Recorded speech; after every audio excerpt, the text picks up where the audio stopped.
Order! Order! You are an incorrigible delinquent at times.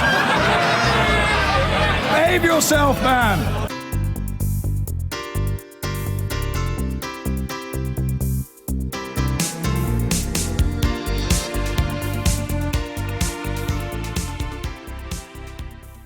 Today, there were two stark reminders of how much class still matters. In a variation of the adage, too posh to push, today's report by the Social Mobility Commission suggests if you're posh, you don't need to push to make your way into employment, such areas as banking and life sciences. Indeed, you might be best qualified for the job, but if you don't have the right attire, for example, if you're male, brown shoes and a loud tie, or the right accent, or you don't carry yourself well, you can forget it. And while all the old Etonians might have been kicked out of the cabinet, we learned today that young Etonians are more than welcome in the Kremlin. Would there have been such a warm welcome from Vladimir Putin for a bunch of male sixth formers from a local comp?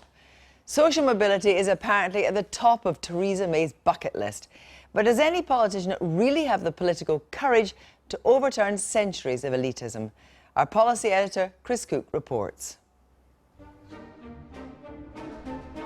Britain has a particular issue with social mobility.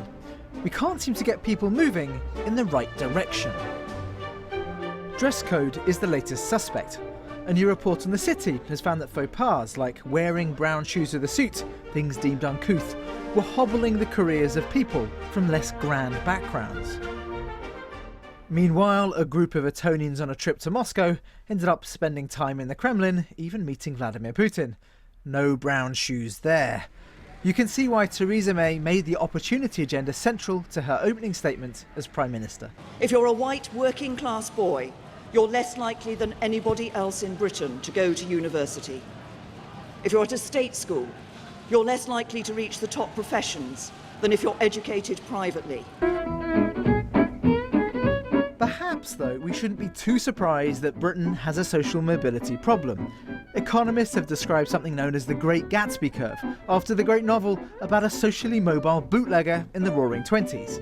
That's the name given to the observation that, in countries which have higher inequality, you also tend to get lower social mobility. These bars show how closely linked an individual's earnings are to the education of their parents.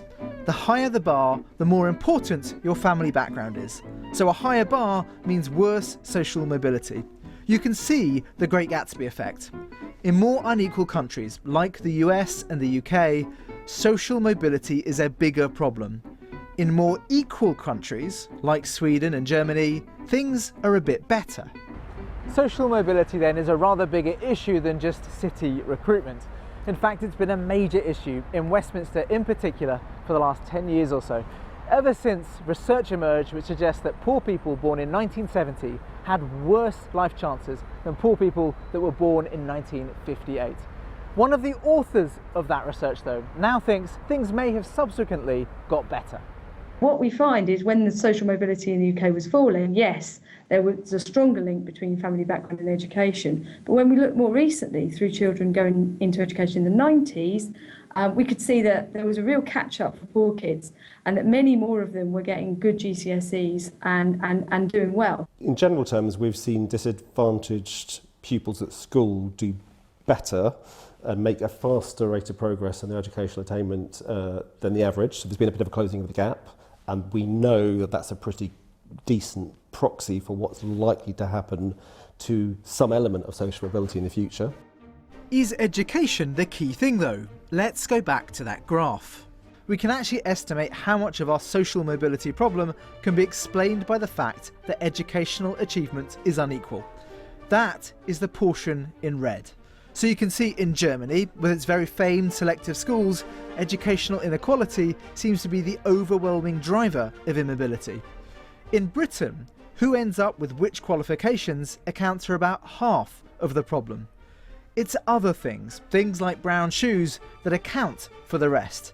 So do we need to focus on things other than education? Yes, I think we're learning more about the importance of other factors. Of course, education is always important, but if you look at the United States and the recent studies coming from there, we are seeing that in some cities like Seattle, far higher levels of social mobility than other cities like Atlanta. Now, part of that is education, but part of it is how concentrated poverty is within a city and how distributed it is.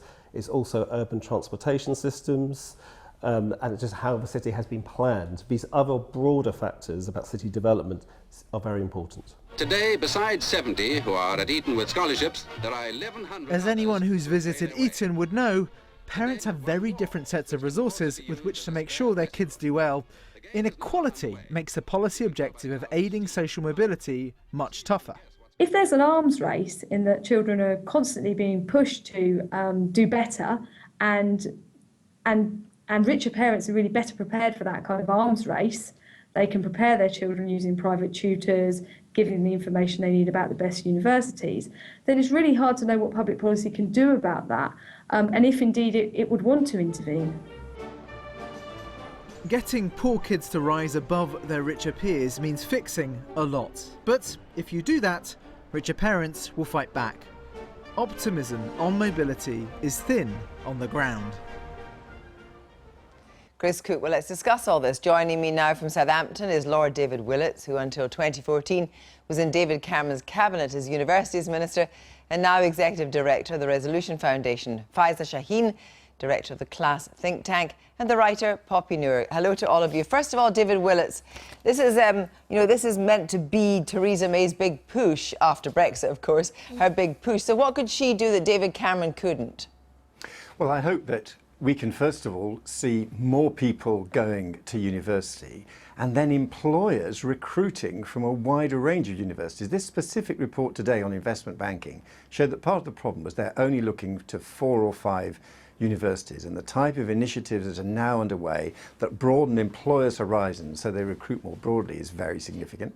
And secondly, and the reason why I am actually one of the optimists, I think the big data revolution is arriving with social mobility, and that it will be increasingly possible for employers to design their own ways of boosting social mobility, saying they want to look at students and applicants who are in the top 10% or 20% of their class, whichever type of school they were at, or say they want themselves. But it doesn't exist at the moment. I just want to bring Poppy Noor in here. I mean, you were homeless, you were on benefits, and you went to Cambridge. So was that pure luck and hard work, or did you actually have state help? Yep, so that was happening at a time when there was a much more robust welfare system for people from my background. I mean, purely in terms of university, you had educational maintenance allowance, you had maintenance grants for people from poorer backgrounds, which you don't have now. You now have to have loans, so there was a lot more financial assistance. But you had a teacher who backed you, pushed you. You weren't going to have anywhere to live when it wasn't term time.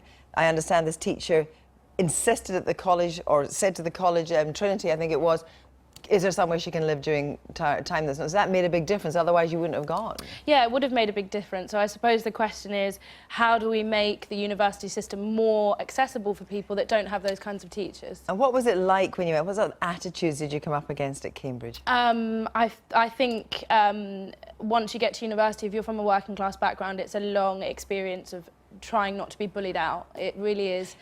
You know, people kind of, I speak about the fact that when I first started at Trinity, I used to get chased through the gates on a daily basis by officials asking me if I went there, because, you know, obviously passing the interview and getting my grades wasn't enough. So, Faiza, you know, I think Poppy would agree that she's become more middle class, your accent is, you know, is changed and so forth, but it shows surely that social mobility is a big issue. Sure, social mobility and the lack of it is a big issue. I think the issue I have, and that's a very inspiring story, and Poppy really beat the odds to get there. But yeah, she was exceptional. She was an exception, yeah. And the point is about social mobility, and I really think it's a flawed concept. Essentially what it says is that as long as we have people rising up, it's fine to have huge levels of inequality. It's fine to leave people behind in a bad plight. It basically plays into this idea that life should be a rat race. And I don't think that's a good vision for society. Surely we should have one where there's dignity for all. It's not this matter of you have to go to Oxford or Cambridge because on that basis, what you're really saying is that for those who rise up, there'll have to be those who come down. The seesaw will always exist. Well, not just that. I think there's a matter of there's a sense of like you have to move out of your working class background. Like we should somehow be ashamed of that background, and we should look down at people that haven't made it to the top. Well, isn't that right, David Wilson? Actually, it's quite a reductive concept that actually it's not okay. One must strive at least to be middle class. That actually being working class is something you've got to try and get rid of nowadays. Well, I think it's good that people have aspirations to get on into well-paid jobs and have professional careers. I think it'd be a really bad message to send that that was somehow an aspiration we wanted to oppose. But I do accept that then, across society, people do a whole range of jobs, and a lot of where you end up is luck. And it shouldn't be the case that because you've ended up in a particularly well-paid job or a profession, you look down on or think this is somehow some judge of your moral worth. So in the way that Poppy has been talking about her own circumstance, that would have been open to a whole lot more people if a lot of the kind of maintenance grants and so forth had still been kept. And she said it was a more benign atmosphere, if it could even be called benign then, than it is now. Well, I would argue that as students don't pay up front, there's no reason why a student should be put off from going. And the good news is, as we've got rid of the control on the number of students, there are actually more students going, particularly more students from low-income backgrounds going to university. It's just such an argument based on privilege. It's such an argument based on the idea that one day you will be able... I mean, the fact that you don't have to pay it up front doesn't make you any more nervous about your ability to pay it later on. And why should it be? Why should you be thinking about whether or not you should do a degree because you have to wonder how much money you've got? What does that mean for the people that don't have to think about that at all because their parents have the money to send them? Fortunately, no student has to think about how much money they've got. And the evidence, I'm simply citing the evidence. The evidence is that more applicants are applying for universities from low-income backgrounds. Well, let's look at the signifiers in society. And actually, before we actually even talk about the old Etonians, the young Etonians at the Kremlin, let's talk about the attitudes that are still pervasive, particularly in areas like banking, you know, which was found by the Commission. Simple things like you dress wrongly, your accent's wrong, you've got brown shoes with a suit. These are signifiers that you can laugh about them, but they actually made a huge difference to certain applicants. Yeah, I think that's shocking. And in fact, what's even more shocking is the number of privately educated people in investment banking in this report appears to be going up, not going down. And I tell you what, it's actually bad for investment banking. They need to recruit from a wider, more diverse talent pool. And particularly that means looking out beyond 4 or 5 universities. And it's interesting how this evening we focused on getting to Cambridge. Now, of course, that's fantastic. No, I think it's just because Poppy went there. We're not focusing on getting to Cambridge. It's just about Poppy's exceptional story. Yeah. And in fact, funnily enough, Faisal, just coming to talk about that, the signal that it sends also, that Putin will have young Etonians there, whereas I don't think he would have had someone from a comprehensive in Newcastle there. That wouldn't have mattered. But he was showing something, wasn't he? And they were showing something by being able to get to him. And that privilege still exists. Yeah, I mean, it just shows, it reminds us of it's kind of who you know. But I think I just want to go back very quickly on that issue of debt. The thing is when you come out of uni and you're from a less privileged background, you come out with now it's something like £53,000 of debt. I mean, actually, to pay that back, when you're from a richer background, you can pay that back sooner.